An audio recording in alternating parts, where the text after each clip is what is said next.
Good morning, everyone. Thank you for joining us today, both in person and to those that are joining us for the first ever live streaming Tanbark Talk. My name is Lori Fetzer. I am the Managing Director of Dairy Lending at Compeer Financial, and I'm excited to have the opportunity to be one of the first people to officially welcome you to the 2024 World Dairy Expo. I've been with Compeer Financial and part of the farm credit system, working with dairy farmers for over 20 years. And I've dedicated my life to the dairy industry. In fact, in addition to my role at Compeer, my husband's family owns a dairy farm in western Wisconsin where we milk 1,500 cows and we're cropping around 3,000 acres. I know how busy this time of year can be for all of us, but I also know what an exciting event like World Dairy Expo is for everyone who shares a passion for agriculture in the dairy industry. It is a week of meaningful conversations, education, listening, and learning, and showcasing the latest solutions that benefit all of us in our operations. That is why Compeer Financial is proud to sponsor multiple events at World Dairy Expo, including this morning's Tanbark Talk. As a cooperative, Compeer Financial is dedicated to serving the agricultural community, and we're committed to supporting the success of dairy farmers. We understand the unique challenges and opportunities within the dairy industry, and we're committed to providing the financial solutions and support that dairy farmers and rural business owners need. Today, we are here to discuss a topic that is top of mind for so many within the agriculture and dairy industry: transition planning. As farms grow in complexity and the challenges of succession planning becomes increasingly multifaceted, the need for thoughtful and strategic transition planning has never been more critical. Transition planning isn't just about transferring ownership. It's about ensuring the long-term sustainability and success of your family's operation. It involves a comprehensive assessment of your farm's financial health, operational efficiency, and future goals. It requires careful consideration of family dynamics, estate planning, and the transfer of knowledge and skills to the next generation. So to help break down these complex topics this morning, we've assembled a panel of transition experts to hear their firsthand experiences in assisting a successful multi-generation dairy operation navigate its way through a 10-year transition plan. So it's my pleasure to introduce our panel for this morning's discussion. The Oxner family. First, allow me to introduce the Oxner family. Here with us today is Dennis, co-owner of Oxner Farms, a dairy operation in Leroy, Wisconsin, along with his wife Jenny and his nephew Alan. Oxner Farms is a 7th-generation farm caring for dairy cattle and growing corn and silage, wheat, high oil, soybeans, and alfalfa. Dennis and his brother Dave, nephew Alan, nephew-in-law Tony, and long-term employee Travis all farm together. Their wives, including Jenny, play an integral part in the farm as well, along with their assistant herdsman and feeding and milking team. This multi-generational farm leverages each person's skills, the latest technologies and knowledge passed down from those who came before to run such a successful business. They are currently in year 4 of a 10-year transition of ownership. Next is Steve Schweer. Steve is a senior dairy lending specialist at Compeer. His primary role is to provide dairy expertise and advice to some of Compeer's largest dairy farm clients. He has been an account officer for dairy clients in the farm credit system for just shy of 38 years. Steve graduated with a bachelor's degree in business administration from the University of Wisconsin-Whitewater. He is a member of Professional Dairy Producers and the Wisconsin Dairy Business Association. Next is Jared Holt. Jared is the president and CEO of Ascent Financial, one of Compeer's trusted farm transition planning partners, and he acts as a director of consulting. Jared and his team at Ascent Financial are industry partners along with Compeer in advising clients with the complexities of their transition planning process. He has a bachelor's degree in finance from Minnesota State University of Mankato. Jared enjoys working with his clients to help them transition their farm and business, something most clients have devoted their lifetime to building. And last but not least is Peggy Coffeen. Peggy Coffeen has dedicated the past 15 years to sitting across the tables with dairy farmers around the country, asking questions, telling their stories, and connecting them to resources. She is the founder and host of the UpLevel Dairy podcast and the UpLevel Dairy Young Leaders podcast. She also serves as the dairy and livestock editor for the AgriView newspaper previously, before she was spending 9 years as an editor and podcast host for Progressive Dairy. Before handing it off to Peggy, I would like to thank the panelists for the participation in this exciting session and thank all of you for attending. Thank you. Peggy? All right, thank you, Lori, and good morning to everyone here that's joining us in person, live from World Dairy Expo, right here on the Tanbark, and those that are tuning in virtually. And so, as Lori had mentioned in her introduction, I'm Peggy Coffeen, and a little bit about my background and why this topic is so special and near and dear to my heart is I grew up on a family farm. Who else in here grew up on a family farm or is part of a family farm right now? Yeah, so many of us. And my family farm is actually about 30 minutes south of here in Greene County in a little town called Monticello. And has anybody ever been down there, a little bit south of here? Now, what you might know about Monticello is that I would call this the land of the little red barn. So there's these beautiful rolling hills and these beautiful little red barns. And as a kid, I can't say I was born in the barn, but I definitely grew up in one. And I'm guessing some of you did too. But as I've gotten older and more appreciative of that little red barn, one thing that always amazed me about it was the architecture. And to really think about that structure and what it took to make it last for 125 years. And so if you ever really looked at how a barn is built, this is a little bit of how it all starts. So back in the day, this is what families would do, is when they would clear the fields in the spring for planting, they would start to collect the rocks and they would put them aside. And those rocks, this was not just picking rocks. This was picking rocks with a purpose, all right? Because those rocks that they would pick would become the foundation for the barn that they would build in between the planting and the harvest season. And so they'd start collecting these rocks. And in that season, they would then start to build a foundation, placing each rock carefully to build something strong enough to last. And now the next step in building that old barn was to put together the beams and the bends, and to put together the walls, to create the structure, to create the frame that would support this barn and this family for the long term.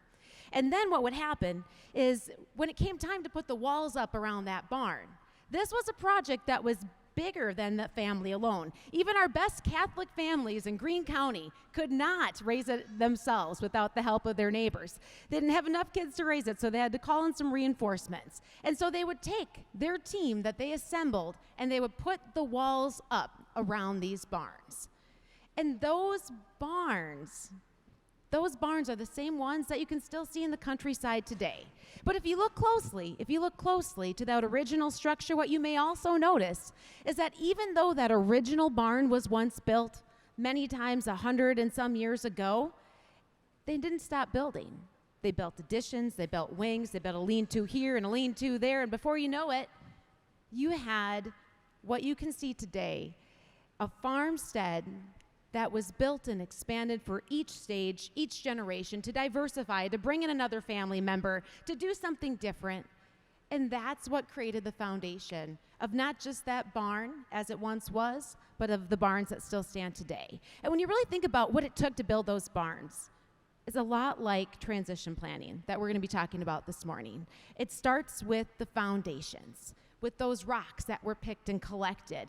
And that foundation was part of a bigger plan. So you started planning early, collecting the rocks, building the foundation. And from that foundation, it was putting together the framework and the structure. And the next step was putting up the walls, surrounding yourself with the people on the team that could raise the walls. And go one step further with that. Just as many of those same farmsteads built and grew over those years, transition plans tend to do the same thing. The ones that last for the long haul are the ones that keep building, that may change, that may have to get torn down and started all over again.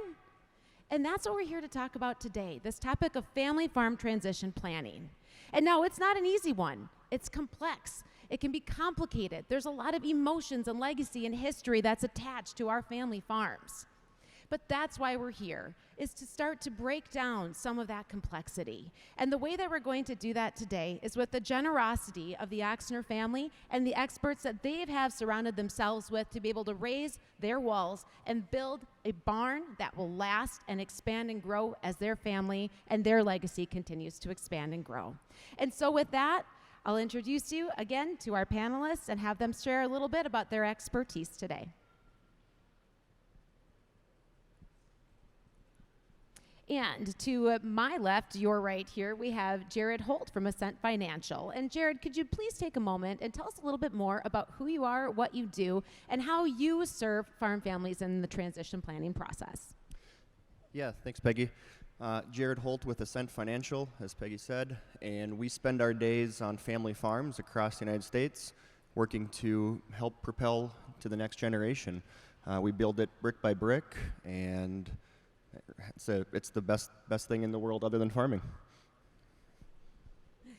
Excellent, Jared. And I'm going to jump down to Steve Schwer from Compeer Financial as another trusted advisor to this process. Why don't you tell us a little bit about you and how your expertise plays a role in transition plannings for families like the Oxners and others? Well, as Lori mentioned before, I've been with the Farm Credit System for 38 years, so I've seen all different spectrums of transition planning.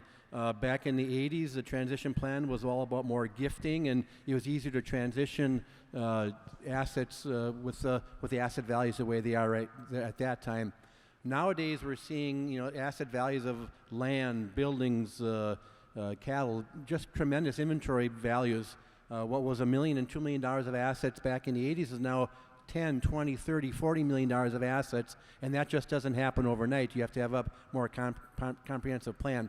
So in my 38-year career with Compeer, I've seen all different spectrums, but it really started back with the Oxner family back in 2007. At that time, Compeer Financial decided to split the portfolio out and create a specialized dairy team. So I was part of that dairy team, and so my workings deal with basically all dairy farmers and what we consider larger dairy farmers, but actually for transition planning purposes, it doesn't necessarily need to be a dairy farm.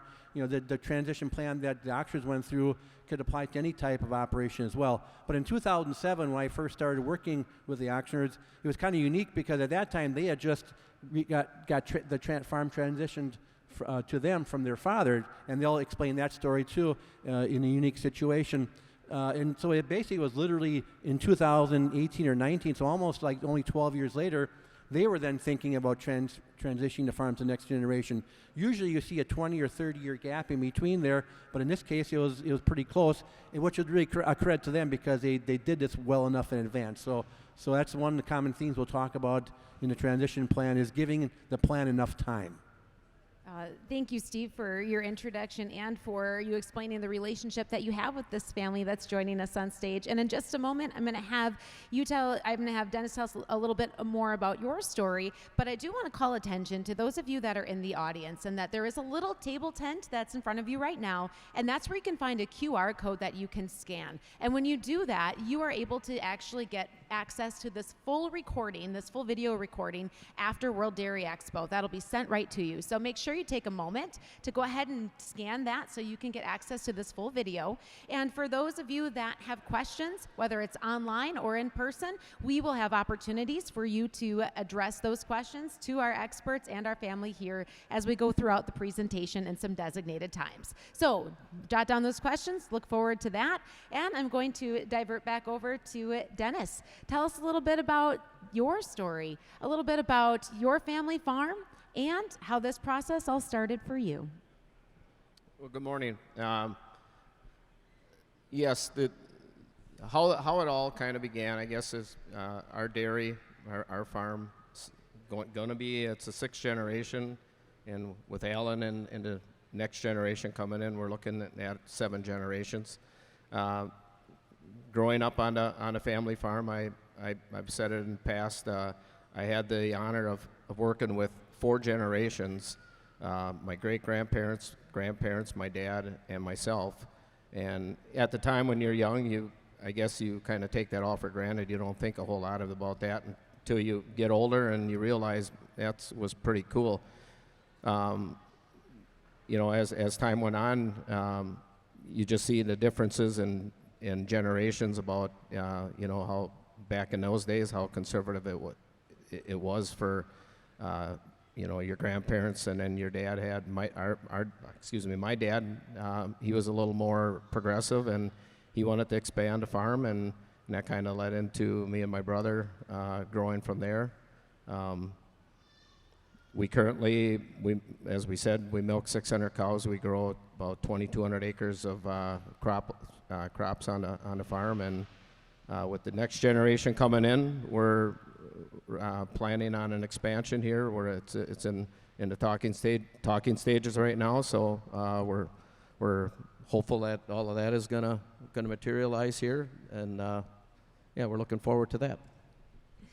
Thank you for sharing a snapshot, Dennis, of where you and your family are at in this process. And if you don't mind, I'd like you to take us back a little bit into your history and your story with your family farm. You mentioned that you had the unique opportunity to have 4 generations on the farm at once. But there was also some things that happened when you became owner of the farm with your brother as well. Some unexpected things, some challenges that you faced. Would you like to share a little bit about that piece of your farm and its story? Well, yeah. Well, my brother went through a divorce, unfortunately, and it caused a little strain on the farm at the time. And you know, we kind of were looking, you know, you know, after we had purchased the farm, you know, how to protect ourselves, you know, going forward in the event of that. You know, I had my mother, when we did farm, my mother had MS, and it was a struggle, you know, growing up. I get too emotional here, but she was a matriarch to the farm. You know, kind of kept the farm, I would say, together. You know, it is when you're farming with your parents, it can be a challenge, and as I said before, you know, generational gaps. When you're farming in multi-generations, you know, it can be a little strenuous, I should say. But you know, my mother passed. She died in a car accident in 2006, and my dad owned a farm at the time, and me and my brother were renting from him. And he kind of speeded things up, like after my mom passed away, he's like, yeah, I think I want to sell the farm. And at that time, it was like he went to the lawyer and he drew up the papers and he said, I'm selling the farm, and that's what it's going to be. Well, me and my brother kind of were, okay, I guess it's time that we take over the family business. And we were ready to do it. You know, but, you know, it was a lot simpler doing it than what we're going through right now, and we knew that going in, that, you know, it wasn't going to be that easy turning that over to the next generation, especially when you deal with the assets that you have created over time. So. Yeah, and thank you, Dennis, for sharing that deeply personal story about kind of the background behind your own transition into being the owner of the farm with your brother back in 2006. And that, I know you had shared with our team up here in the past, was that really prompted you to be proactive with how you wanted to see your farm transition forward, the experience that you wanted the next generation of your family to have, of you and your brother, and not just your children, but even an outside partner that has ended up coming into the business. And so I just want us to, you know, to just take a moment and be in gratitude for you sharing that, and in appreciation for understanding where your proactive sense comes from in this transition planning process.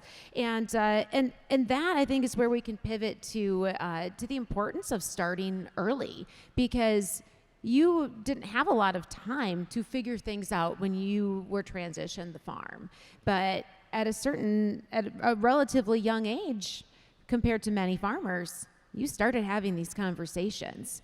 And so I'm going to divert over to Steve for what that looked like, those early conversations that you and Dennis and this family had, and what came of those conversations. How did that start, that early planning process?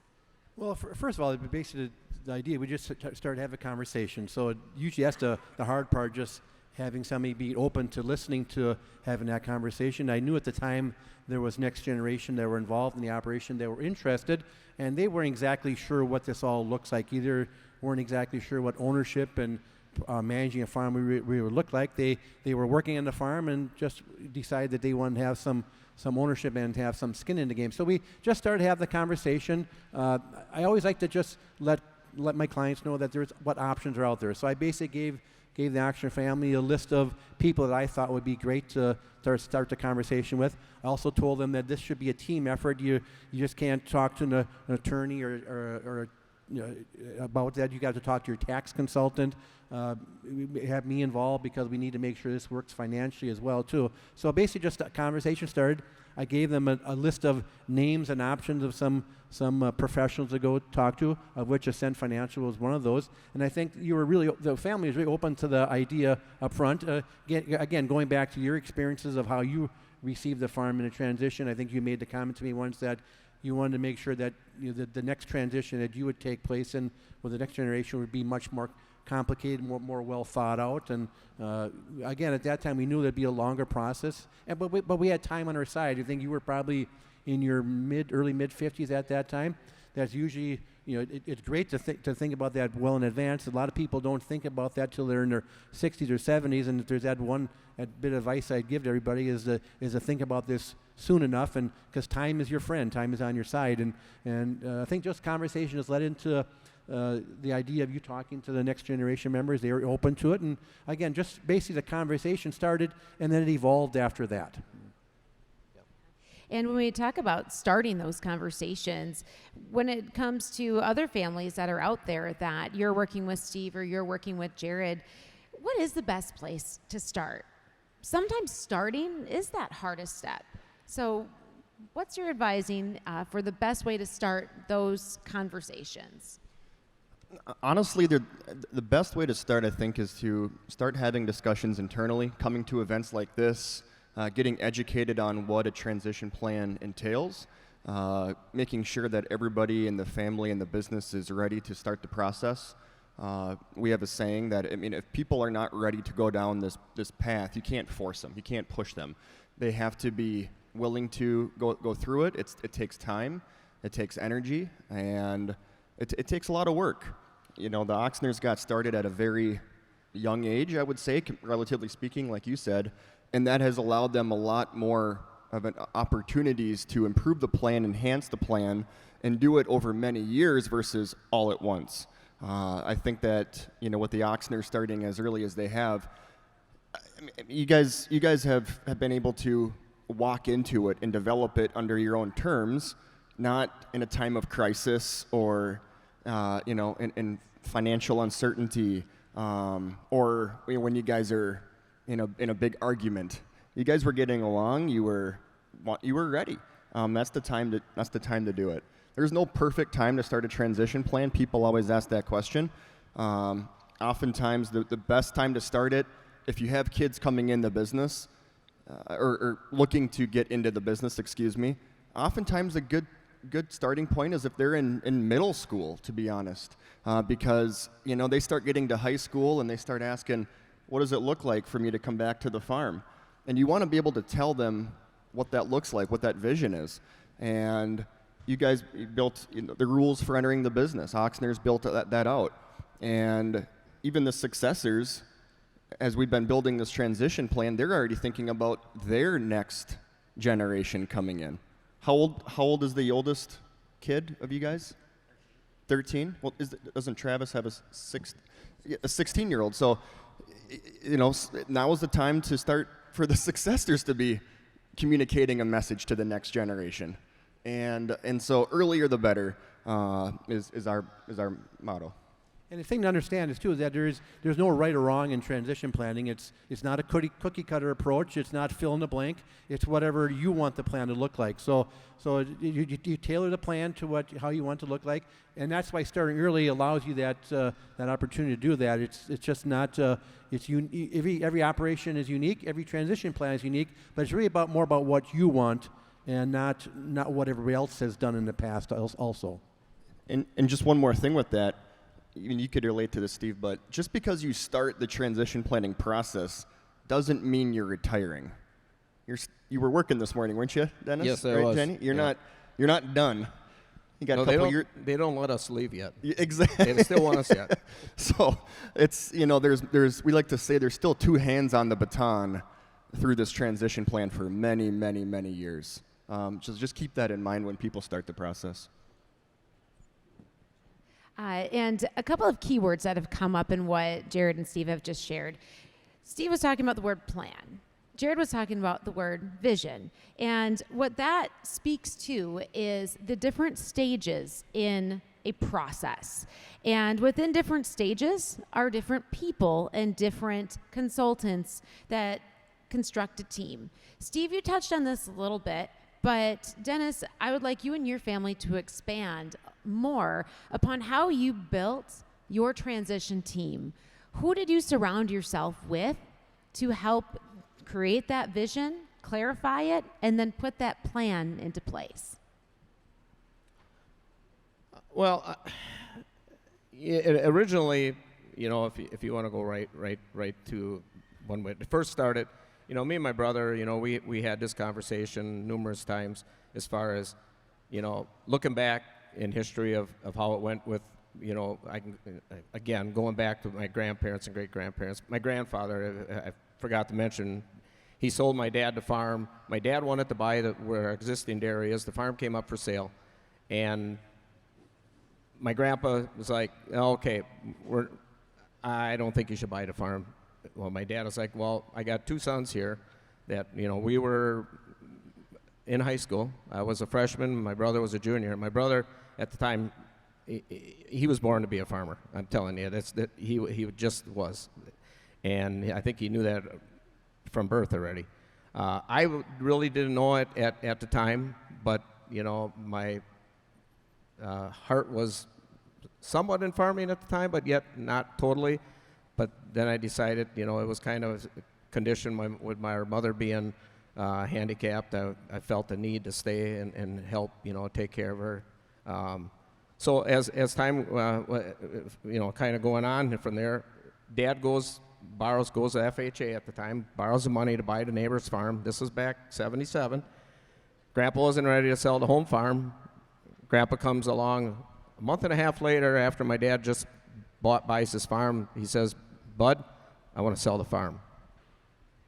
And this was a month and a half after he buys the home farm, buys the neighbor's farm, excuse me. January 1st, my dad signs the papers and buys the farm from his dad. So he buys two farms in 3 months' time. And this is coming in high interest rates, which everybody remembers the 80s, right? And everybody had us dead in the water. Well, that was kind of a incentive, I guess, for us to prove people that, hey, we can do this. And we did, we succeeded. And, again, like I say, my dad bought the farm from Grandpa and farmed it for, 25 years, I should say. And, we started renting. And, me and my brother said, hey, we don't want to go down this path the way Dad sold us the farm, the way Grandpa sold him. I don't think it's fair to the next generation to do that. So that's when we just, started to have that conversation. And then we brought Steve in. And me and my wife, Jenny, here, we're people that, I should say, we're the ones that would attend meetings, different conferences and that, and whether it was, through PDPW or, your local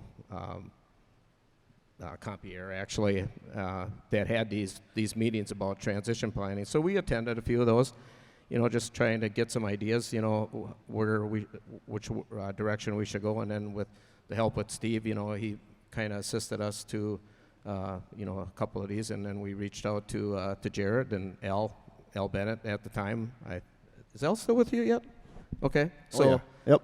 yeah, so we got in touch with them, and then through our tax accountant, we all kind of, had that discussion, which way, because let's face it, tax planning and that, estate planning, you gotta be ready for that, and you don't want to wait forever to get this, taken care of, and you look at it like Steve said, I was in my 50s, yeah, I'm 62, so I was 55, and a lot of people are like, wow, 55, you want to sell your farm already? Well, no, but you want to be ready, because these guys, if they want to get into it, I mean, I look at it, I bought the farm when I was 41 or so.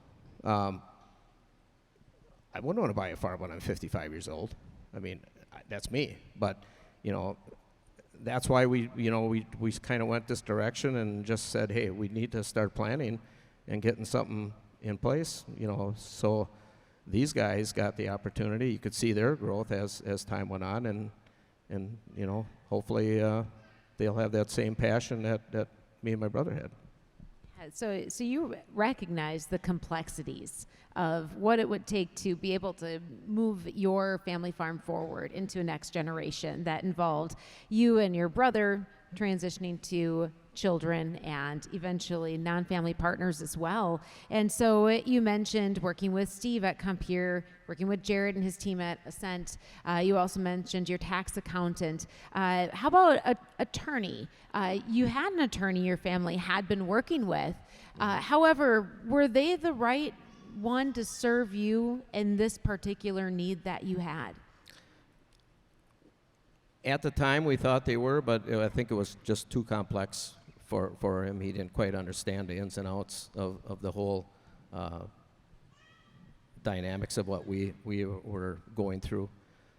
So he advised us to look at look elsewhere, and he still does some of our personal stuff, but with the help of Jarrett, he reached out to professional advisor that lawyers that actually work with this, and was really helpful. And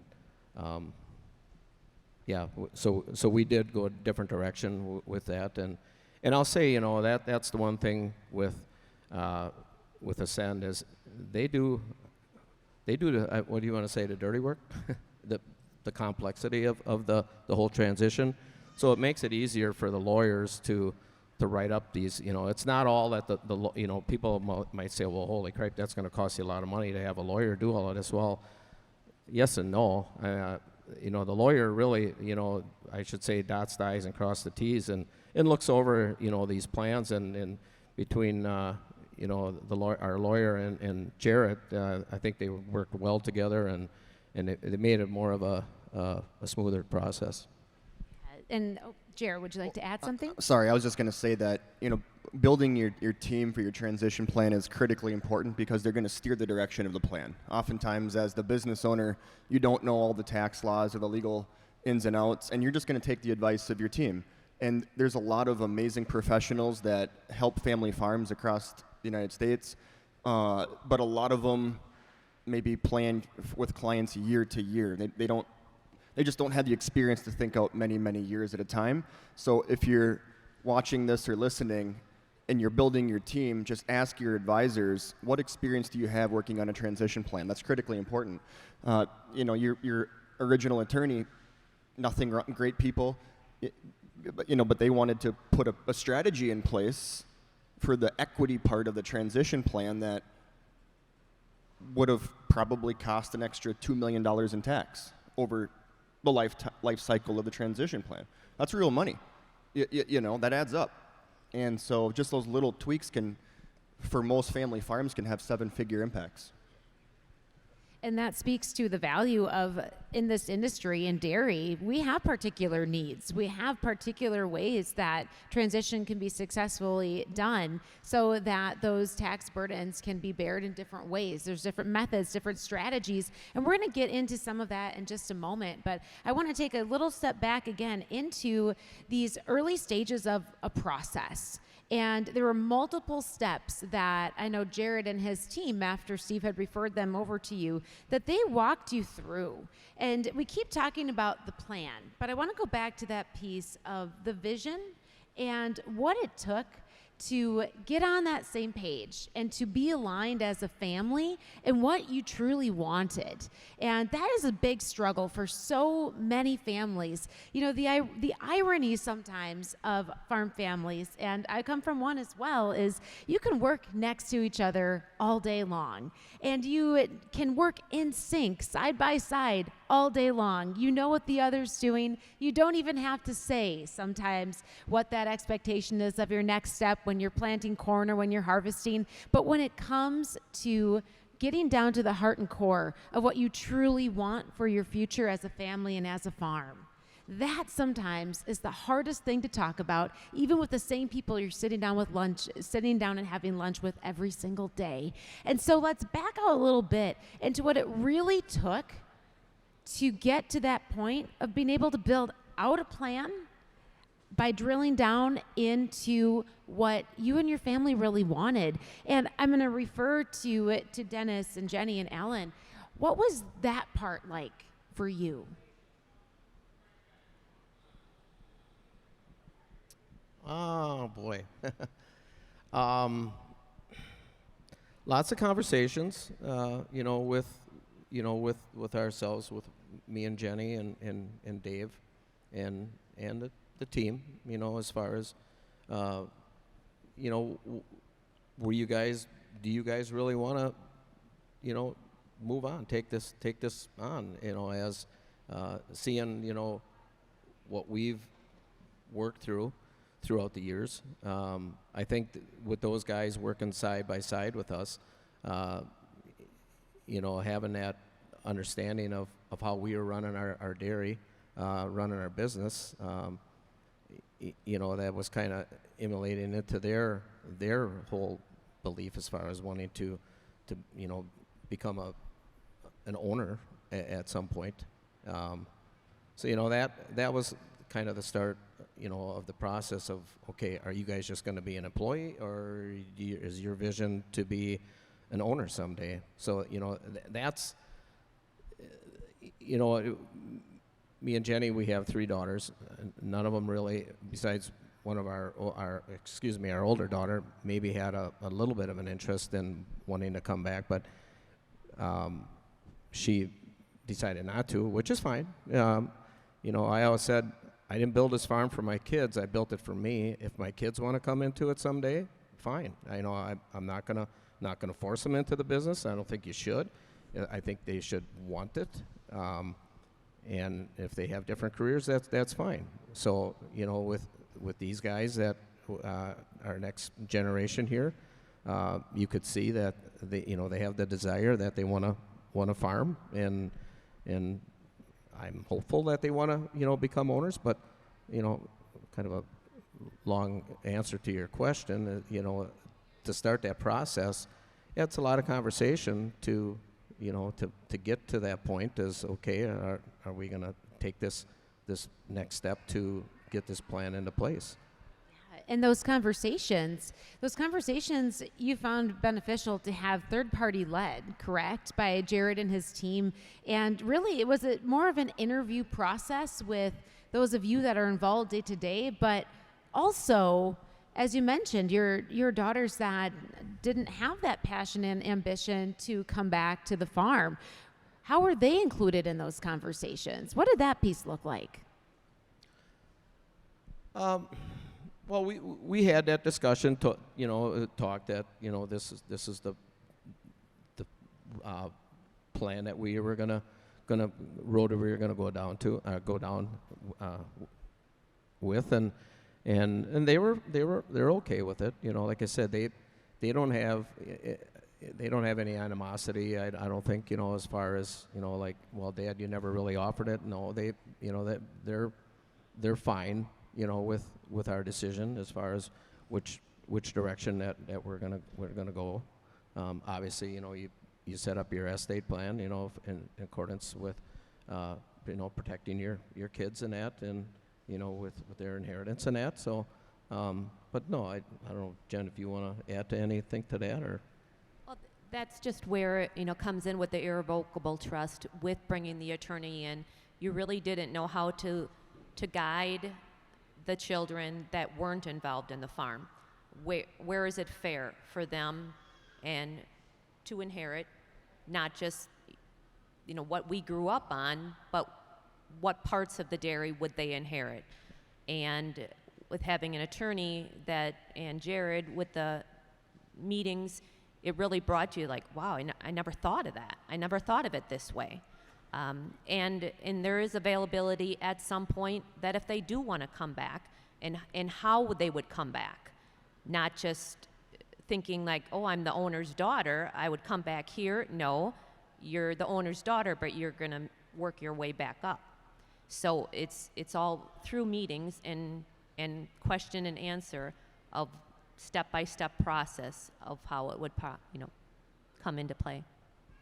And how valuable was it? I know we keep talking about having these conversations. You had a lot of conversations before you entered into having Jared and his team help you, but how did that play out? What value did that bring to have someone outside the family start to ask questions on an individual basis to each member that was involved? Oh, it was Jared brought some, he said it was games.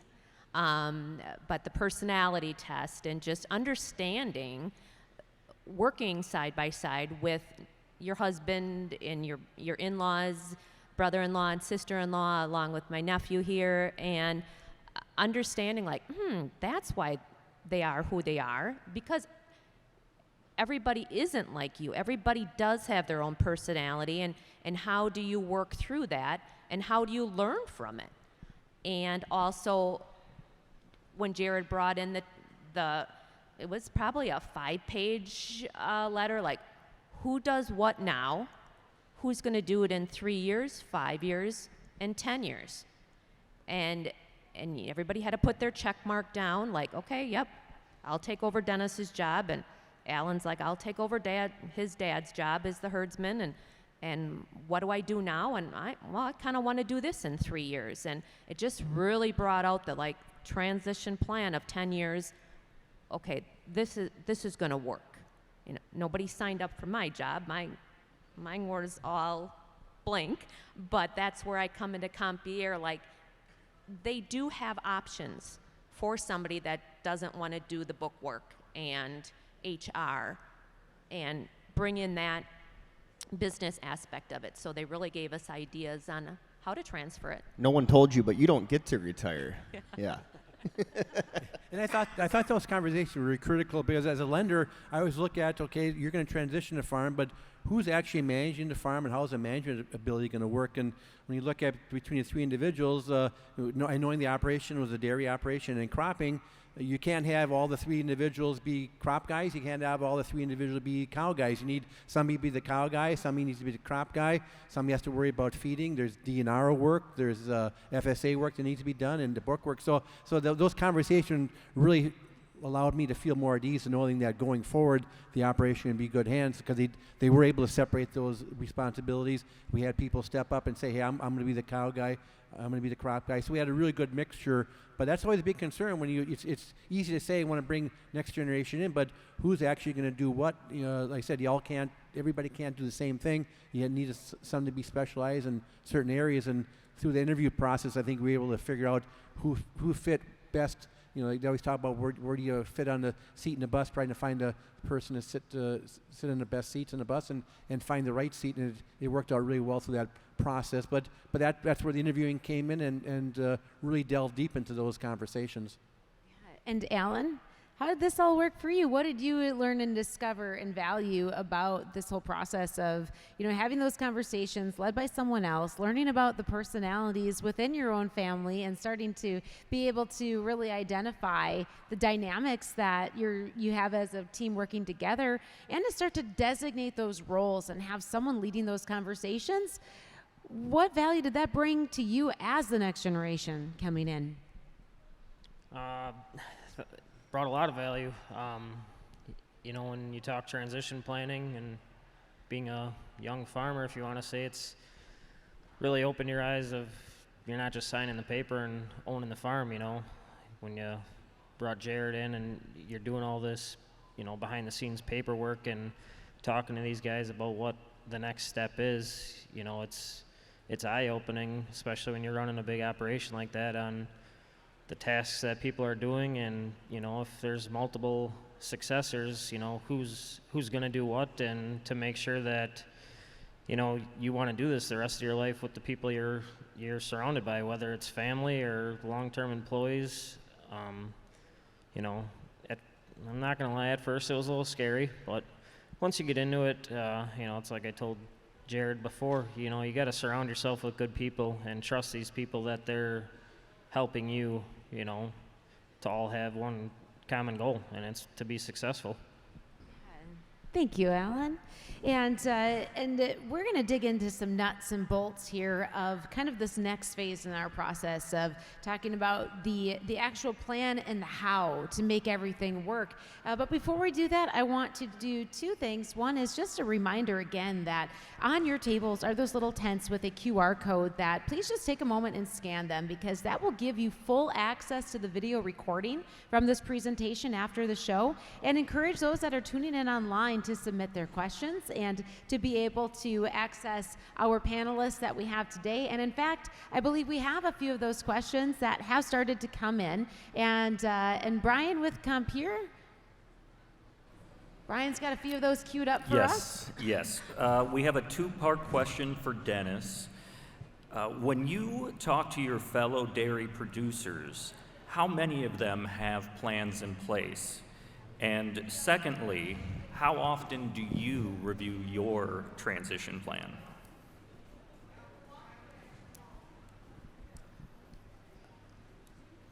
As far as guys that I had, farmers that I talked to, surprisingly, kind of people that I know, and very few of them have anything in place. They talk about it, but they're all kind of on the fence, and not too many that I have talked to have actually put a plan in place. So it's I try to encourage them, to, hey, don't wait too long, especially if you have people that are wanting to take it over for you. Don't be afraid to get involved, or to get going with it, because to me, you got to have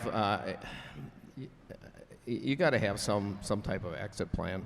None of us are going to live forever, and we just, if we don't have a plan put in place, what is your plan? The second part, what was the second part? How often do you revisit your transition plan? Well, yeah, maybe not. Well, I shouldn't say we do review it. I would say probably monthly, quarterly, that we review, and then we have conversations, obviously, with Jared here. Usually on a yearly basis is when we're reviewing our transition plan and making sure everything is going according to plan, and if there's any changes that we need to make along the way. It's like Jared said, it's a guideline. Yes, we have a written plan, but you are still the owners of it. So if you have the right to make changes. As an owner, it's still your operation. So, these transition plans are a good guideline, but yes, we do, right? We do review it on a yearly basis as far as would ascend. And Brian, any more questions from the back there? Yes, we have a question for Steve. Assuming that all farms need a transition plan, how many people do you meet who think that their operation, depending on size, may or may not need a plan? Do they need to be a certain size of operation to do this level of due diligence? I don't think size really matters in this situation at all. I mean, when you look at transition, and of course the complexity of the plan, how many members you're bringing in does make a difference. But I mean, again, getting back to the idea that the asset base of farms right now is just tremendous. When you look at the value of land and cattle and buildings, really, it doesn't take much to amass $5 to $10 million of assets on any type of operation today. So that's a lot of dollars. So how do we safely and easily transfer that to next generation without causing financial stress on the surviving or the people that are taking over is very important. So those conversations need to take place no matter what size of operation you're at right now. And again, getting back to the idea, this is a dairy farm, but this plan and this process holds true for cash cropping, any other enterprise of agriculture, not just dairy farming, but every operation needs to have this conversation and talk about it. So yeah, there's the size doesn't matter. The plan is good for the process, and plan is good for everybody. Thank you, Steve. And Brian, any more from the back? Yes, we have a question. It's not assigned to anyone in particular, but how do you create a transition plan when you can't see profit and loss statements on a regular basis? I'll take that one. So if you don't see profit and loss statements, that's a good question, and I'll try to keep it short. There's a lot of successors that have no access to the books or the financials of the farm, and it's hard to ask the next generation to sign up for something or take on something if they have no idea what's going on with the financials of the business. And if you're I'm assuming that's the successor asking that question. Hopefully the owner, the senior, has access to their own books. And they need to just, my thought is to be very diligent and share their opinion with the senior generation, saying we need to start understanding this. If you want us to be successful producers someday, we have to understand the intricacies of the business and how it works. Sooner than later is better to start that discussion. I just start with asking the question, and why don't we? Can we see it? Can we be a part of it? Again, come across with empathy, and don't try to come across like you're trying to take someone's job away or push them out. But try to put yourself in their shoes and say, the sooner I can understand the numbers and the profitability of our farm, or lack thereof, the better plan we can make for you, Mom and Dad, to secure your financial security down the road. Okay? So that would be my style and my thought on how to do it. But yeah, if you don't know the numbers of the business, just to be frank, and someone says sign here, I'd walk away.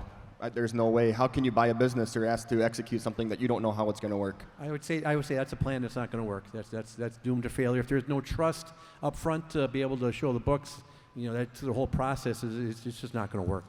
And I have there are clients that do not want to show the books because they might not know how to interpret it themselves, or they feel that maybe they're not doing it right, and so they don't know what to say. They don't know what to show. So sometimes it's not because they're at fault, or they just don't. They're trying to hide something. I hear that sometimes from the kids. Oh, Mom and Dad are trying to hide something. Usually they're not. Usually they just don't know how to show you. And really, a part of the process, it's really a two-way street. In your situation, Dennis, you were looking to find out if the next generation wanted to be part of it. They're also at the same time looking to find out, hey, do we want to be part of this operation as well? So it works both ways. I've had some situations where the next generation looks at the situation in the farm, the financial position, they say, hey, I don't want to be part of this operation going forward. So it's really a two-way street, but being open and candid about it is definitely the way to go up front if possible. And utilize your tax advisor, your bookkeeper, your accountant, an outside party to help interpret the information and bring the people together. So if you're that successor and you don't have access to the books or haven't seen them, say, hey, how about we go into town and go visit with our bookkeeper or our accountant, and let's talk about this together as a team. And Jared, I know you shared with me in the past as well that what we're talking about really here is part of a series of steps that you take with your clients through Ascent and that you've walked with the Oxners through as well. And we've hit up these, we spent a considerable amount of time talking about the first few steps, right? Of having those conversations and having those, doing those evaluations within your team, that piece of the process. The next step is what we were just talking about here, and that's that financial feasibility and really taking a look at the bigger picture of being able to transfer or have a plan for what you will do with an asset, but it has to be an asset that has value and profitability tied to it. You don't know that until you are able to really assess those numbers. But once those first couple of steps have been solidified, as we go through this process, right? This is a process that takes time, but that's when we get to that next step of the what do we do next? How do you, oftentimes one of the biggest challenges is how do you help that senior generation retire eventually? And how do you at the same time allow the next generation to be able to afford to buy in at the values that farmland and assets are today? And so I'd like to pivot this conversation to the business benefits of transition planning and again starting early, but let's look at that tax piece first. Tax benefit versus tax burden, and how as advisors and also as a family who has been through this, how did you manage that piece of this puzzle? You want me to Go for it, Jared. Take it away. You're the brains of the operation. You're the brains here, so Well, no. take off. The Oxners were in a unique position because they had non-family successors coming into the business. And that's going to become probably a more common thing in family farms. We're going to have key employees that we want to attract and retain and keep long term. Where I go with this is when we started with the Oxners, we said, if you have non-family successors, you need to treat this as formal and professional as possible to create clarity. You can't just go to your hired hand and say, oh, we'll figure it out someday. Come on, and we'll, it's all good. That works for some families, and that's fine. That's great. And so the Oxners said, yep, let's do this right. Let's not cut any corners. Let's do this as professional as possible for ourselves and for our successors. Where I go with that is as after the phase one of the interviews and personality assessments, things like that, we spent a lot of time doing budget meetings. Remember that one budget meeting that we had where we spent like all day, it felt like going through, and they already had amazing detailed books. Jenny is down to a penny and she's almost perfect. But anybody seen a Schedule F before, a tax return? Do they show a lot of profit usually? No, you try to run that sucker in the ground, right? Depreciation, deferring income, prepaids. So Oxners had good books already. They, from like an accrual perspective, that helped. But we sat down and just built out line by line a budget for the farm on what their profitability looks like on a typical year. There's no typical year in farming, but we wanted to understand how the farm makes money year in, year out. What does it do in a good year? What does it do in a down year?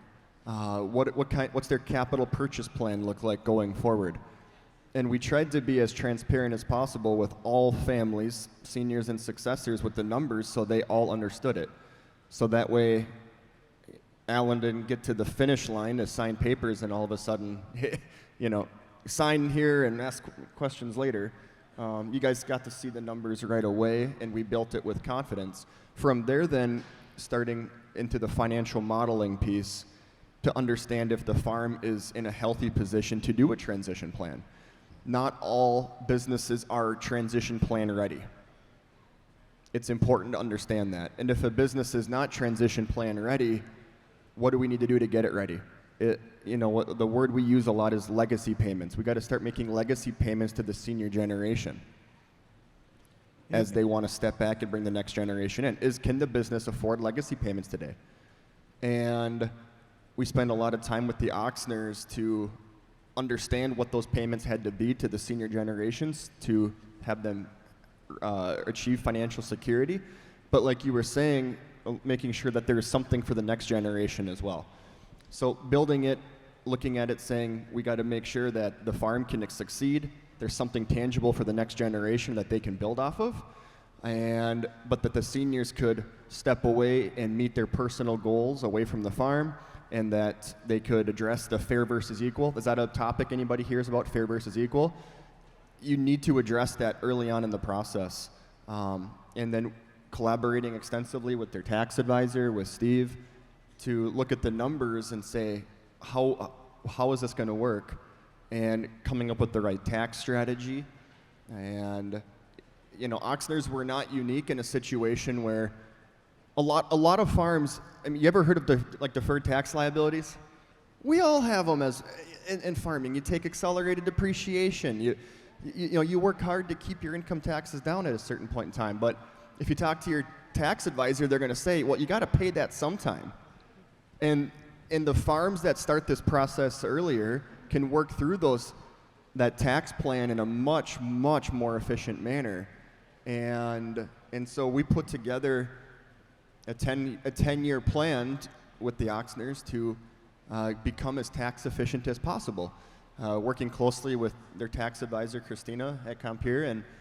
And then every year it's coming back and looking at that tax plan, and we have actual targets in place every single year that we're trying to hit to get ready for when Dennis and Dave and the families want to do liftoff for the transition plan. So they're doing well, they're beating the plan.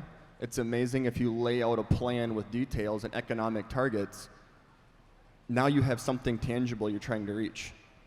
And that gives you a goal versus just, well, we'll figure it out as we go. You guys are beating the plan. I think you know that, but you're doing great. So. What's so unique about transitioning and really most difficult is you can come up with a great plan on how to transition assets over, but if it doesn't work financially, it really isn't a viable plan. And so that's what's the difficult part of transition planning is, unlike any other type of purchase a farm can make, you can buy $1 million worth of land and you're going to have some additional income. You're going to put up a barn and put more cows in it. You have additional income to pay for the debt. But transition planning is almost like taking on some additional debt, but really not changing the income or expenses of it. So I try to teach and educate all my clients to, no matter what you're going to be doing, transitioning or taking on some additional debt or growing your business, always have some options out there that can improve your cash flow.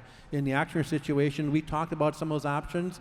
They had positioned themselves to the point that we could have stretched some loans out longer if we had to increase the cash flow. We could combine some loans if we had to stretch things out and release some payments, which allow for some of these transition items to be easily managed. We didn't have to do those things, and unfortunately, but I always tell my clients, make sure you're positioned at a point where you have some options. If you have options, we can work with a plan. We can be flexible. You don't want to get in a situation where you really don't have any room to maneuver to free up some payments. In this situation, we didn't have to do that, but it's always good to know that is always there in case we have to. And as much as we can, I would love for you all to drill down into some of the specific ways that Dennis and Jenny and Alan, that you found were successful to do this, that gave you peace of mind and also gave Alan peace of mind for how to really set up and package these tax situations. And I ask this because I get asked these questions on a regular basis, and I know that it's weighing so heavy on the minds of farmers and dairy producers, and what they really want to hear are just examples of what other people have done. Now, I understand every situation is going to be different. Your situation is different, your situations are different, but the best thing that sometimes we're looking for is just a story or an example of something else that someone's done that worked for them. So as specific as you're willing to share with that, what did some of those structures look like for being able to create tax benefit instead of extensive tax burden? Well, I think, how Jarrett kind of laid it out before, I think if you look at, when you want to transition your farm over here, you could go two ways. Either you set it up for the successors, and obviously you're going to have to probably set it up, as a discount, or you can just turn around and just sell it outright, but you're going to get burdened with taxes, whether it's capital gains or whatever in the end, when we had discussed this, early on, and that was one of the things that, me and my brother had discussed earlier in our talks, were, okay, if these guys don't want it, well, I guess we're just going to sell it outright. Well, you look at values today, like Steve said, you're looking at land values is exploding to the point where, yeah, you could probably make a killing off of that, but you're going to get burdened with taxes. So are you going to be any further ahead? You look at it as like, where do you see, what is your goals for your farm? Do you want to see that farm be taken over, and that pride of keeping that farm in the family? So as Jared laid it out, with the tax planning, that was kind of the direction that we felt that would be suited best. And again, if knowing that they want that desire to do that, but getting it set up that we are not burdened with all these taxes, at the end of when we're ready to retire. So we can save that, for us. Thank you. And other things to add, ways that people have been able to do this from the tax side without having the tremendous burden of taxes that have to be paid in, but also being able to allow that next generation to come in. Jared, Steve, what else have you seen be successful with some of the other clients that you work with? In dairy farming, in farming in general, it's very common to see something happen called debt in excess of basis or negative capital accounts in an LLC or something like that. And basically it means that as a farm, you've taken depreciation or worked your basis down on your assets faster than you have the debt. And that's common because you do it for tax planning and so forth. And to get in an optimal setting, it can take time to get the business massaged enough so that way you can do a transition plan and not have that burden, because the government views it as a tax gotcha. We have a dairy that we're working with on a transition plan, and the dad and mom just wanted to just give the son the farm site, nice farm site, give him the farm site and just ask the successor to take over the debt. The farm site was worth $4 million and the debt was $1 million. What a nice offer, right? And so the parents said, we'll just give the farm, take over the debt, and good to go. Well, you look at it and we said, but Mom and Dad, you're going to owe $700,000 of tax on this transfer. And they go, why are we going to owe tax on this transfer? We're giving it away. It's worth way more. Well, that's not how the government views it. That's not how the IRS views it. He was baffled that he couldn't give his farm away, with some debt attached to it. And so those are the things that can plague of a dairy is just trying to do a shotgun approach and not thinking it through over many, many years, and putting it in, a plan in place that is going to be more effective. So depreciation recapture is a common thing. Again, we take depreciation against our assets, and the government says that recapture tax is going to be due if you sell something like that. Hot assets. Hot assets are your grain, feed, things of that nature, prepaid expenses, and if you just sell those on an installment sale to family, the government could say, well, you owe all the tax on those hot assets year one. So just little things like that can trigger a lot more in tax. We had a family that went through the transition plan, didn't seek professional advice, and the mom and dad owed more income tax after the first year than they received in payments from the successor, because all the tax for the entire transition plan was pretty much due the first year. So just little things can tweak it and make it a lot better. It doesn't really matter what entity you're in. People sometimes will come right away at the first meeting and say, should we be in an S corp or an LLC taxed as a partnership? And honestly, that's like the one of the last questions to be thinking about. There's so many things ahead of that to think and to work on. We didn't even start talking about tax for a long time because we had to get the economics, everybody aligned, but it's got to be a part of the piece. Some of the strategies I see that are out there in the industry, I always tell my clients and even the people that want to join in the operation, try to control the income producing assets of that operation. So we'll see a lot of clients, I'll see a lot of clients they'll split their operation in multiple entities. So the one entity might own the cattle, machinery, and the dairy facilities. So that one entity will just basically have the income producing assets, and then the land might be owned by a different LLC. Again, not to say it's right or wrong, but when it comes time to transition, the first step would be to transition the income-producing assets. So you're not trying to transition everything at one time, and then just basically renting the land from the LLC, and over time maybe taking that on. That's a strategy I see a lot. Try to avoid the last strategy that I talk about, and I've seen this in a couple times, and it really gets down to the point where you, again, don't have a whole lot of options and maybe transition too late, but you get in a situation where the tax gets to be such a burden, Jared, that I've had some attorneys tell some clients that, as cold and morbid as it may sound, a death of a family member sometimes solves a lot of these tax issues because you get that step up in basis, and it's easier to transfer stuff over at that time. Again, not saying that's the right plan. That's some plans are out there right now that as it's the only plan that's going to work. Try to avoid that, but that is, you talk to your tax people and your attorneys and transition people, and that is a plan. It's as cold as hard as it may sound, but that is a plan. But again, the income-producing assets of an operation are really what the next generation are trying to control first, and then work out from there, whether it be land or other assets that aren't a direct income producer. Steve brings up an amazing point about the income-producing assets. And I talked about in dairy farming and farming in general, we work hard to keep our income taxes manageable year by year.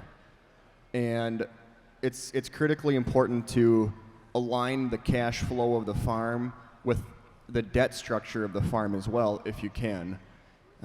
Real estate debt, for example, your interest payment is deductible, but your principal payment is not a deductible expense.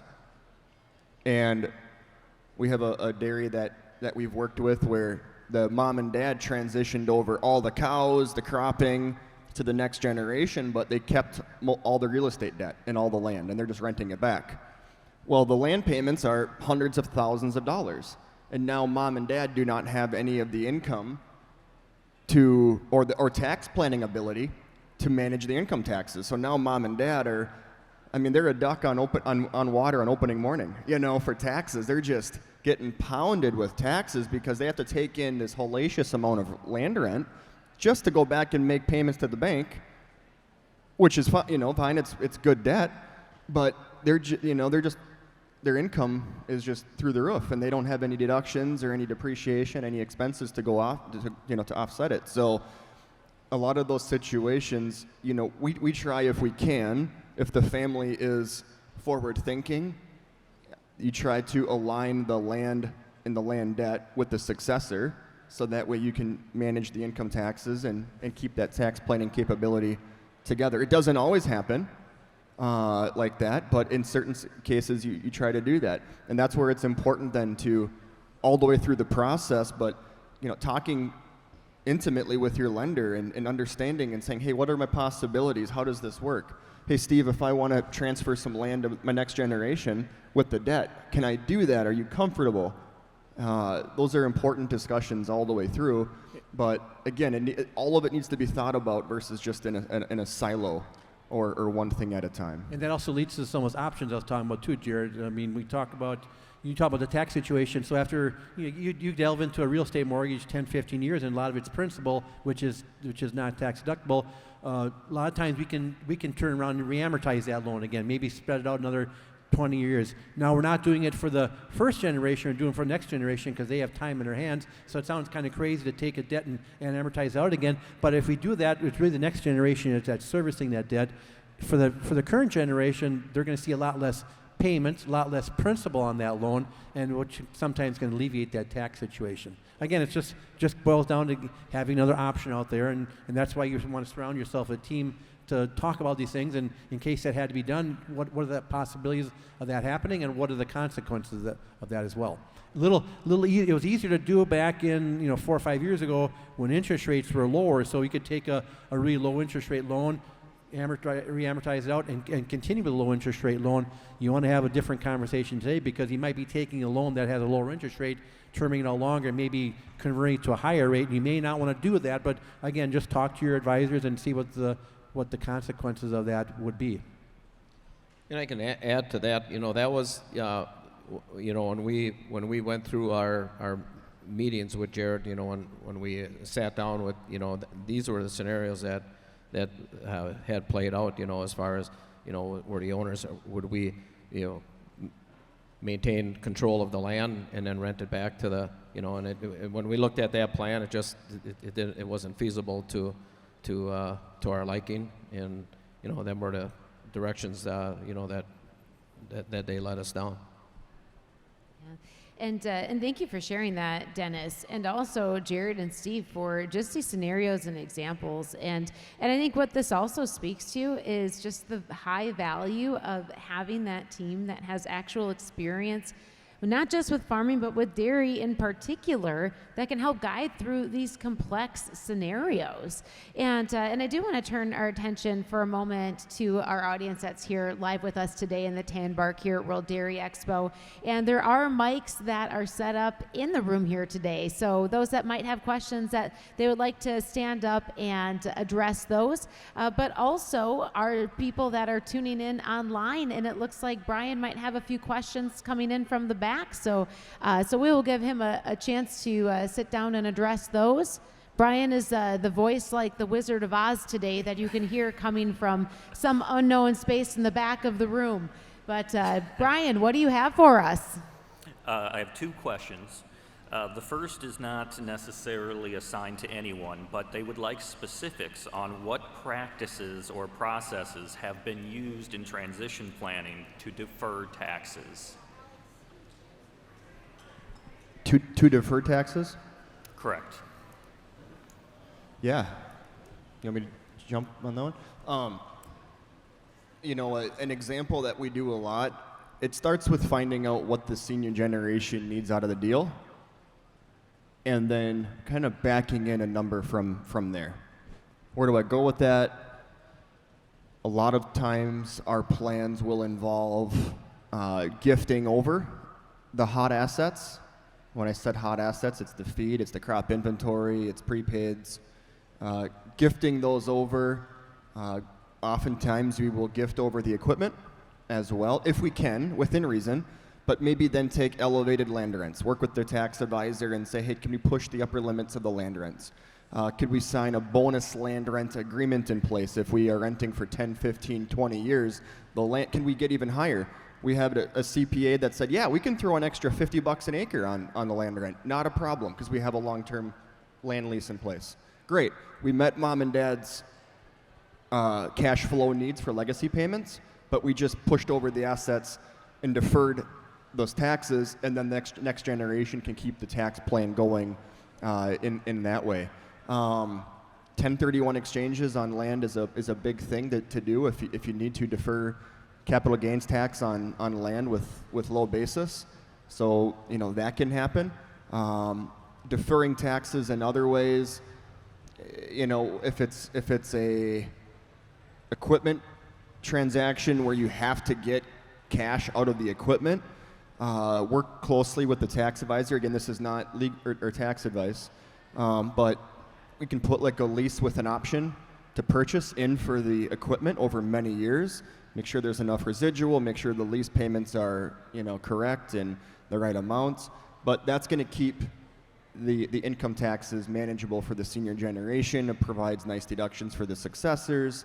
So those are some quick ways that are coming to mind just off the top of my head to do that. Probably some internal notes. You can do some internal notes to defer things out. Maybe land is on land contract, stuff like that. Or like you mentioned, rent-to-own situations. Those things can all help too. Exactly. Most transition plans, if the family allows for it, a lot of it is seller financed. It's internal financing, okay? And that allows for better tax treatment for the seniors. It allows for the next generation not to have to go out and just take on a bunch of debt right away. Oftentimes there's already debt in the business. That's common. So it's working then to have that debt be assumed by the next generation. Work with your lender closely and choose a good lender through this process that will collaborate with you. All of those little tiny things will add up to a significant saving in taxes, and then to defer those taxes at the end of the day. Thank you. And Brian, more questions from the back? Yes. For Dennis, did you adjust your business plan based on what you learned while making your transition plan?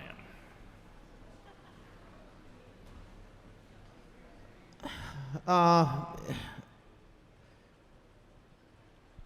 would say we kind of stuck to our guidelines of what we were looking for, within reason. Again, making this all work for everybody. I think you got to be mindful of that, going forward. I mean, as far as what you want, for your buyout. I mean, it's got to work. It's got to work for everybody. So, there was some tweaks along the way. I know financially, Dennis, we talked about the idea that with this being a 10-year plan, you just can't put your head in the sand and say we aren't going to do nothing for 10 years. You still have to operate a business. Land still becomes available in the area, land either to rent or to buy. You still have opportunities to purchase things, machinery wears out. So you still have to run the business as a business and purchase assets when need to be purchased. But I think you are more mindful of what the consequences are and how the next generation would how that would work with their plan as well. So I think a lot of the conversation is making sure that they're okay with what you're purchasing, making sure what we did wasn't going to hurt the financial position of the farm, which would also affect the next generation. So I think you were more mindful of what purchases to make, and not to say your business plan changed, but you just wanted to make sure it fit the plan of the transition. Not that we didn't want that to hurt the future performance of the farm and for the next generation as well. Can I give you a compliment? You okay with that? Sure. Okay, I figured you would be. With the Oxners, they started the plan so early that they have been able to develop a multi-year plan, their business plan, but they know what their legacy payments are to the seniors and when they're going to start, most likely, and have a good idea as to what that's going to look like. That's given the next generation a lot of guidance when they think about expansion or buying land, like Steve said, to lay all that into their multi-year plan, but now they have that piece figured out.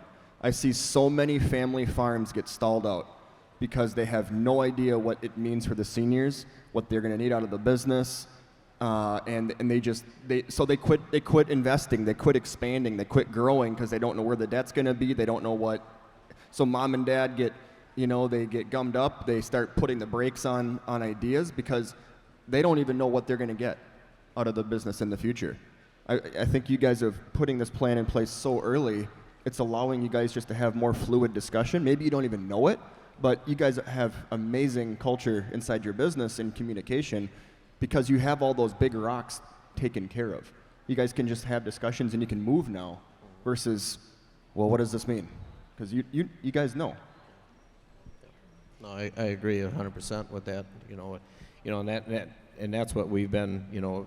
We're in year 4 of our transition plan, and there was some land that came up for sale after the fact, and Alan and Travis they applied for a beginning farmer loan, and they currently are owners now of a neighboring farm that came up, and that's that's one thing. Like Steve said, you still got to keep running your business and growing and knowing that these guys are have that desire in this plan.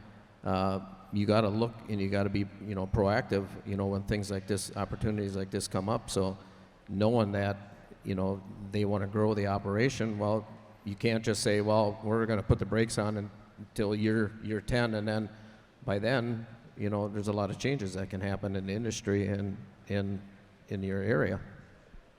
Absolutely. And Dennis, you just touched on that piece of what could change on the business side. And sometimes it's opportunities that can come up, but there's other things that can change. Family dynamics, death, divorce, other challenges within our own families sometimes that can come up. And I want to make sure we spend a little bit of time talking about this side of the process and planning, because this is another area, Jared, where you and your team were able to really assist the Oxners in looking at where are the potentials for conflict, not just today, but in the future. And so that included building into the plan some expectations and some foundations for what that could look like. And so can we talk about that for a moment? For example, I know with your situation, there are, for one, family members, non-family members. There's also housing that is on the farm, and that's part of something that was discussed. So I want to start maybe with you, Jared, and just touch on how your team looks for areas of potential conflict and sees where that could go so that you can then help families like the Oxners, and we'll hear their pathway of what they built into their plan for those type of unexpected circumstances that could come up and in some cases be one of the greatest threats to the future of their family and their farm. Yeah, it starts just by looking at and trying to understand where the risks are for this business and how do we mitigate those risks as best as possible, and looking at every single opportunity if we can and trying to understand how do we immunize that or keep that situation at bay. So almost every transition plan that we're a part of has a very detailed operating and buy-sell agreement that clearly spells out if somebody dies, becomes disabled, if they do want to retire, if they have to get removed from the farm, if they decide to leave early, what happens if there is a divorce, what happens in all of those situations. And it has to be built off of the economics of the business. Every single business is different. This is not a time to just use a template or just we're going to do a 5-year buyout if somebody dies or something like that. It has to align with the cash flows of the business. And every farm is different. And so, we looked at with the Oxners, if we just went scenario by scenario, and we all of a sudden said, okay, Alan, you're dead. What happens? What happens to your role? What happens, with your family, where you live? Oh, lives on the farm. Okay. What happens if Alan passes away, and how long can his family stay on the farm? Is it forever? Do they have 2 days? And so, we just looked at all of those, and then, you build out a housing policy. part of the plan as well, like you said, of who can live in a company housing for how long, what if someone dies, what if they leave the farm, what can they do to the house, what's covered by them, what's covered by somebody else, or by the farm, excuse me. And this is oftentimes a major point of contention in a transition plan. I get it all the time where the daughter-in-law of the farm will call me and say, I've been living down the road for 17 years. I'm told someday I can move to the farm. I'm told to never put any money into my house because we're moving to the farm, but it's always next year. It's always next year. What's the plan? And a good plan addresses all of that, where people are going to live. That's a big piece, and it's an emotional piece, because oftentimes as a farmer you live where you work, and you work where you live. So, but it has to be discussed, it has to be put on the table, and a part of the buy-sell and everything else. So oftentimes too, a big point of contention or conflict is compensation. A lot of family farms just will pay everybody the same, and people's roles will change, and that needs to be understood as well. What are people getting paid? What are they worth for their contribution back to the business? So we're not saying there's a right or wrong way to do it, but you have to, as a family, agree to a philosophy and talk about it and have it on the table. These are things that are critically important to just be frank about and be open, because if you don't, all those little things will just compound over time, and it will erode the culture of your business, and it will start hitting the bottom line eventually. And I think when we talk about conflict, Jared, and try to avoid it, I thought a real important part of your process was when you did the interviews, you not only interviewed the current generation and next generation getting in, you also interviewed the spouses or significant others of those people. And I thought that was a really important part of the puzzle. We can draw the best plan, it works real great, but if the person's significant other or partner or spouse is not agreeable to this, it has some questions, we need to air those out on the table right now. And I think that part of the process was really helpful. I've seen many farms being torn apart just because of that fact that the spouses weren't part of the process, or they weren't aware of what was going on, and they felt left out, and they weren't in total agreement with it. And if that was the case, you need to know that up front, and I think that part of the process was really important as well to avoid conflict. It seems like a family business will work together every day. They can get along great, but it's amazing what is told to a third party that's not part of the family. I'm sure, Steve, you've seen that. It's not saying anything about the Oxners here at all, but just about in general. Oftentimes they don't share everything, but it needs to be brought up. It needs to be opened up for discussion to just make sure that the family can move in the right direction with the plan. Thank you, Jared and Steve, for sharing your insights on this topic. And I would like to actually, Jenny, if you don't mind, tap you on the shoulder here, because oftentimes it's the mom, right? It's the mom that has these concerns that are weighing so heavy on your heart and your mind for making sure that the family continues to not just farm together but stay together.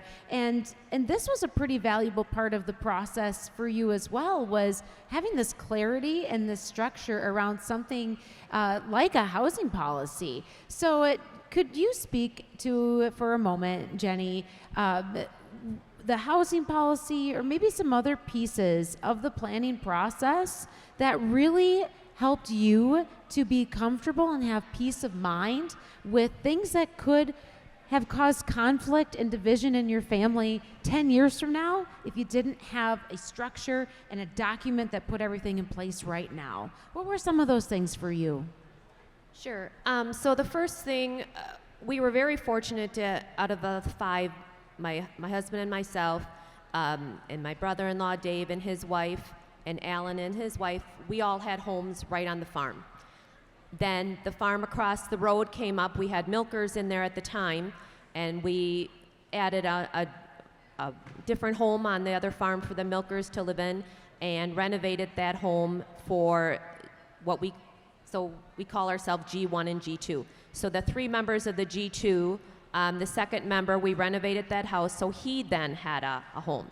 So then the fifth member, the non-family member employee, lived in a home in town that he paid a house payment on. At some point, we wanted him all to be even. So in the meantime, we put so much money into his fund per month to pay his house payment. Then a home came available nearby, and we purchased that. So then he was then able to. So then our next concern was, okay, out of us 5, 3 of the wives were not employed on the farm. But myself and my sister-in-law knew, being a wife and wanting versus needs, it all has to come out even to all 5 of us. So then we kind of looked into Jared's, like, what are some other scenarios that you had in transition planning? So then it was, well, you G2, yes, you all work the same, but you've earned that right to have a little bit more. So then, okay, what is the next step? How do we go about doing this?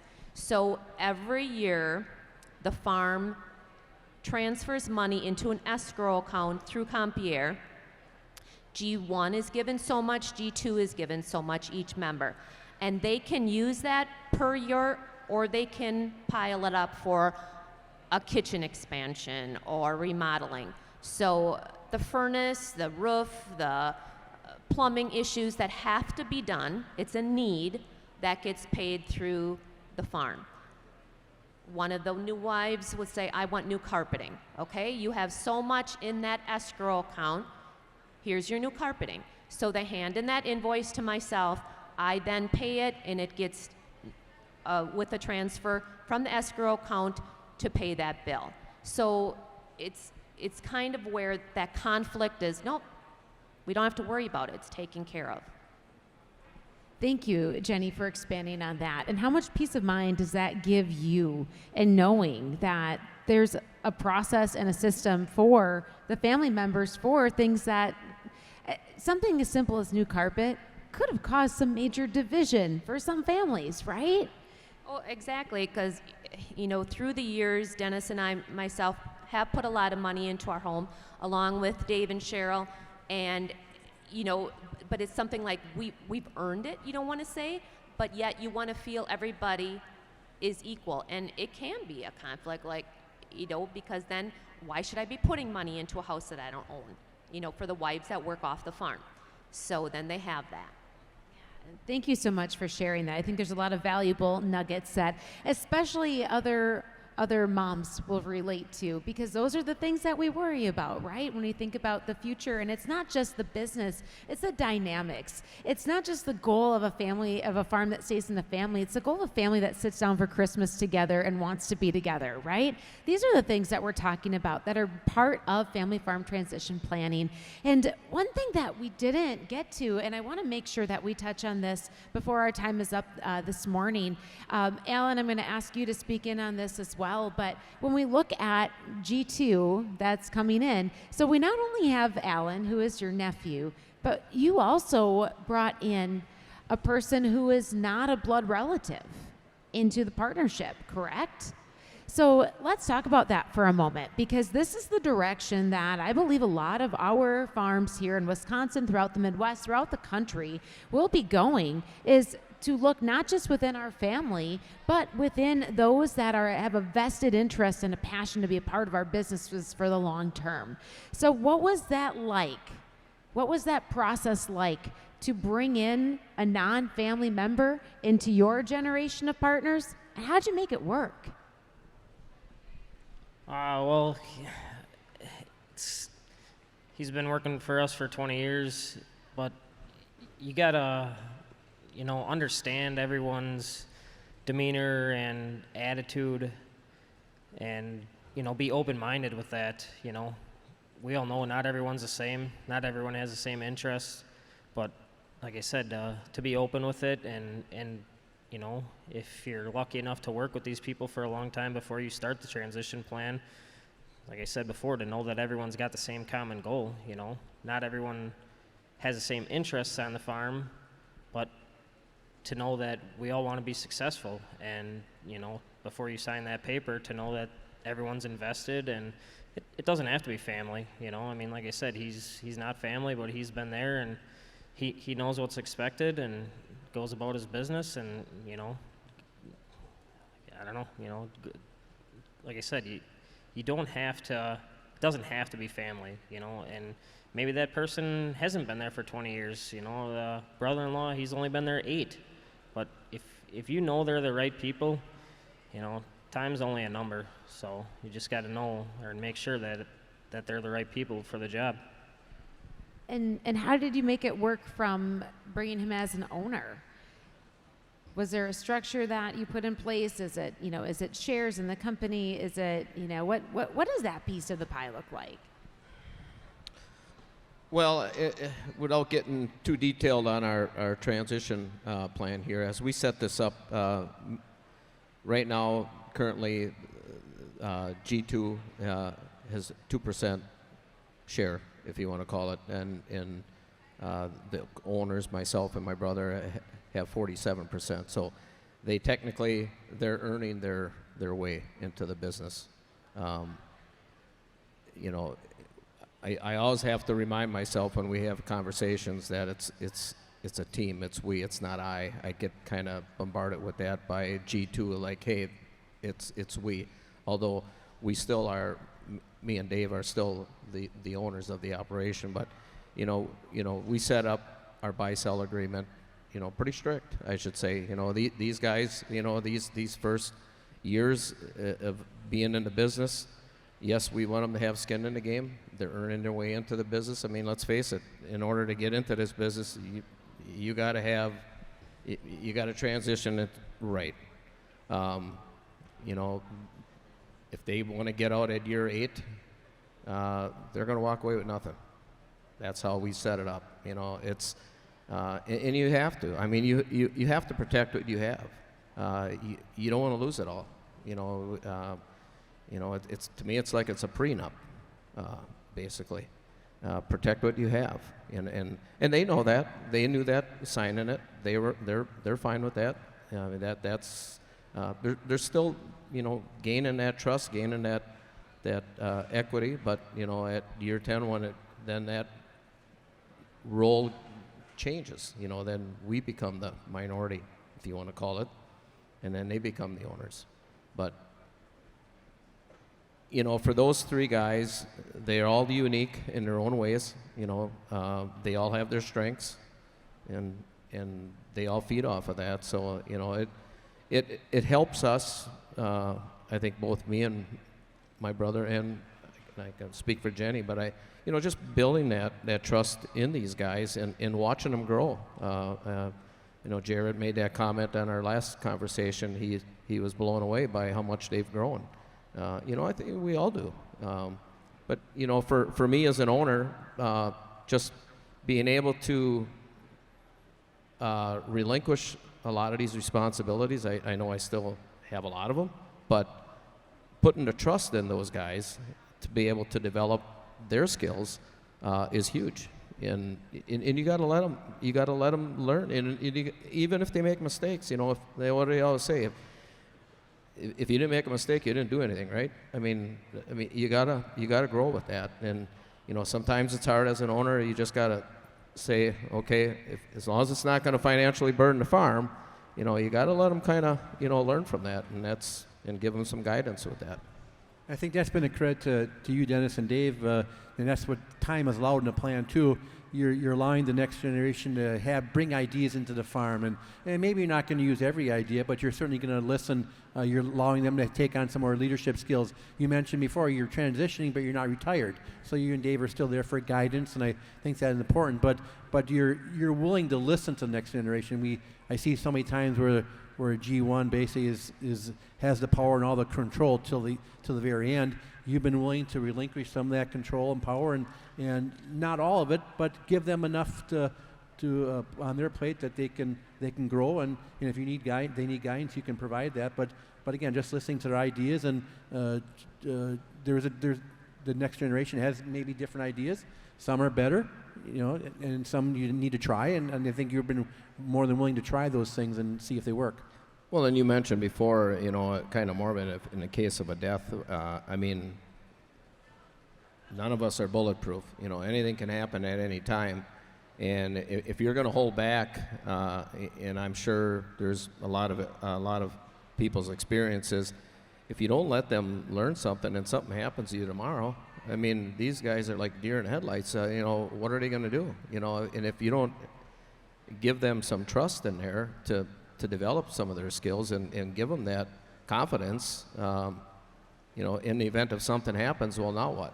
Well, I don't think you're going to be as successful. So, I go back to my original thing with my grandparents and then with my dad, kind of throwing it at us, like, okay, I'm selling the farm. Okay, figure it out. Well, we already did. We already had that. He already had confidence in us, but I can't imagine just, waking up one morning and saying, hey, is this what you want? If not, okay, no, what do I do? Without having all of them. And again, surrounding yourself, like Alan said before, surrounding yourself with successful people. I think that's really key out there. You're only going to learn and be better from it. And to compliment you guys on something else as well regarding bringing in a non-family successor, and I think a good practice with transition planning is allowing the senior generation to come up with a deal that works for them, for their transition plan, but then allowing the next generation of successors to decide how they want the equity or the chips to stack amongst them. I see too many times where the senior generation will maybe, it's two families in business and one has 2 kids coming in and the other one has 1 kid, and then, well, that 1 kid has half the business someday and the other 2 have a quarter of the business, and it just creates a lot of animosity, and it creates, in some certain situations that has to be, but the good transition plans that I see happen, they figure out what they need, and then they let the successors, which you guys got to do, get together as a successor group and say, how do we want the equity to lie? How do we want this to work? How do we want the profits and losses to flow? And then they came back to, to the senior generation and say, yep, here's our thoughts, here's where we're at. Seniors are still the owners of the business. Do you bless this? What are your thoughts? Give us feedback. But you guys allowed them to have their fingers on some of this too, versus just, this is how it's going to be. And, I think the plans that stick long term is when the successors have had a chance to craft some of it.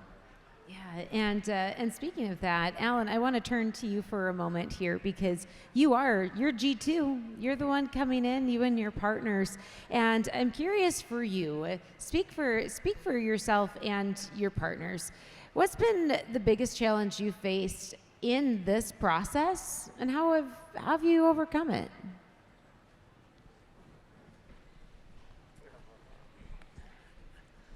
I don't know. I think the biggest challenge is, just having that groundwork laid out for you, understanding, that G1, in order for us to be successful, they got to work with us too. It's like Dennis said, you got to, I'm not sure my thoughts.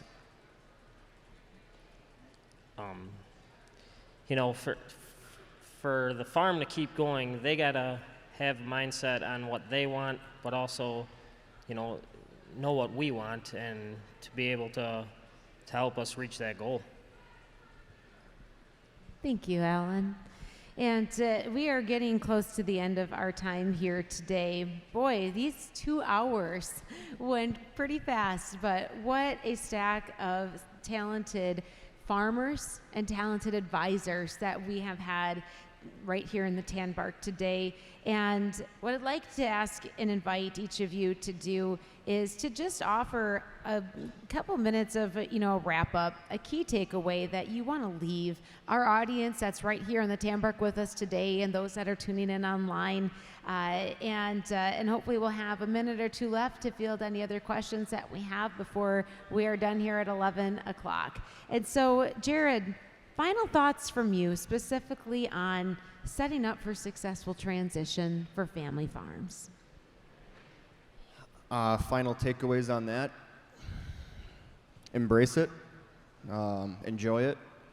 If you have a family farm that has gotten to a point where you are able to go through a transition plan, you're beating the odds. You're beating the odds. You've done a lot right, and it should be viewed as a sign of success. So I just hope that family farms watching this embrace that, and work towards it with happiness and bliss and with open arms, and are willing to think about things and be creative, and try to just remember that at the end of it, we got to be a family, and we want to get together at Christmas. That's a big thing. So it's a business, but it's still personal.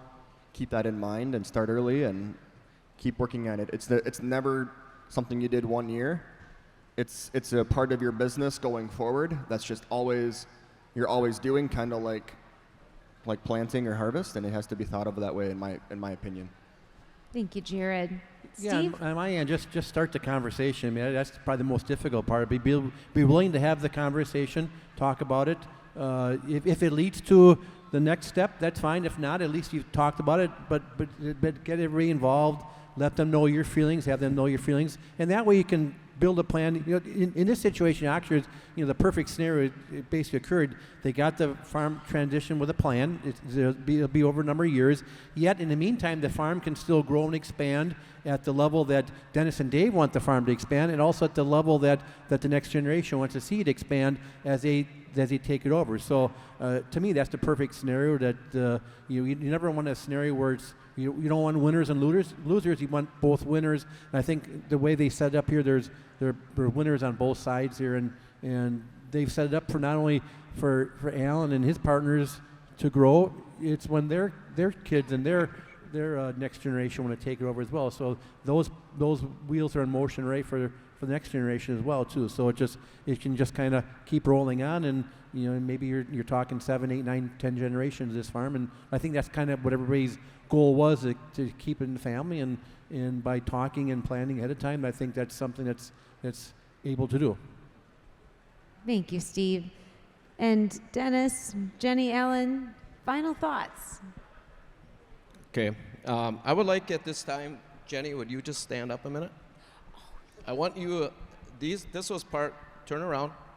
I want everybody, this is our mission statement, guiding our future to preserve our past.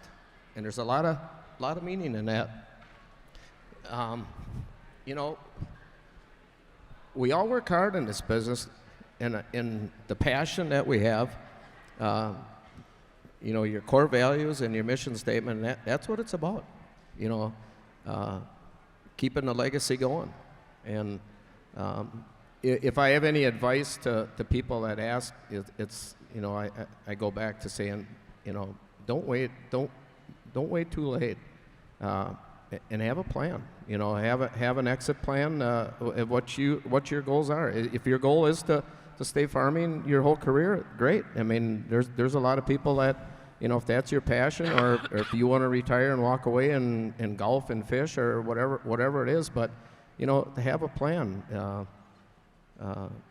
and be open-minded with it, and with your wife and your kids, and in this case here, the next generation. So, I think we've built the legacy, and hopefully we can continue that moving forward here, and the help with our team here, with Steve and Jared and everybody and I want to really emphasize Compeer.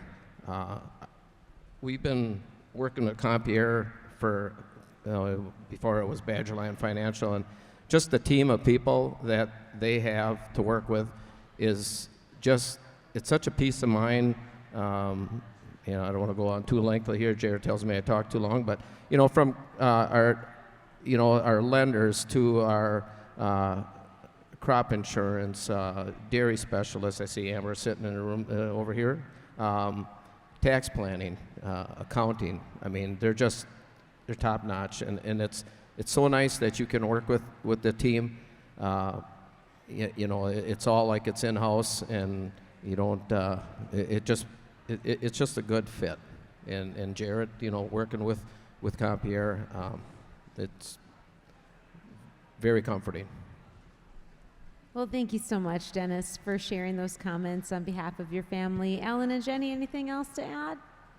I'll just share with you when we met with Jared and kind of gave us some ideas to set up that mission statement, and also it's listed on our advertising along with in our break room and our 5 core values, and just really what every member kind of had to put a word or a thought out there, what our farm is, and what they want it to continue to be. And so the first one is integrity. And the meaning for that from that employee was strive to do the right things. Next is innovation. Challenge yourself to meet the needs for your team, not just yourself. The growth, have the drive to continue to prove yourself and the business. Accountability, be responsible for what you do every day of the year. And then at the last is perseverance. Continue to strive for improvement through difficulties, failure, and opposition. So that was probably our strongest one, where the difficulties, you never know what you're going to encounter through life. Where we had the death, tragically, of our mother-in-law, the backbone of our business, in a car accident, and you didn't have time to prepare. We had the divorce in the family. You didn't know what was going to come out of it. And we all know what Mother Nature can be from year to year. And to have that next generation understand through the books, through crop failure, through tornadoes, what can happen. And we've had the diseases that came in through the farm, how that can bring in. So it's all these little things that can really put these 5 core values to work and to get you through problems. Oh, Jenny, thank you so very much for adding that. And once again, integrity, innovation, growth, accountability, and perseverance. And that's what we see with the 3 of you and what you represent, and the way that you not just do your business every day, but the way you're setting it up for preserving that for the future as well. And we have maybe a minute or 2 before our time here in the Tanbark is done today. Brian, do you have a last-minute question you'd like to share with us? No, not at this time. All right. Well, with that, since we are just about to that 11 o'clock mark, what I would love for you to do is just join me in a thank you to Jared Holt with Ascent Financial, to Alan, Jenny, and Dennis Oxner, our family farm that was so gracious to share their time and their story with us this morning, and Steve Schwer with Compeer Financial, as well as Compeer for sponsoring this event, for giving you the opportunity to be here with us in person, and also for doing the live streaming where you'll be able to make sure you scan those QR codes on your tables and get this full recording. And if you aren't already following UpLevel Dairy podcast, make sure that you take a minute to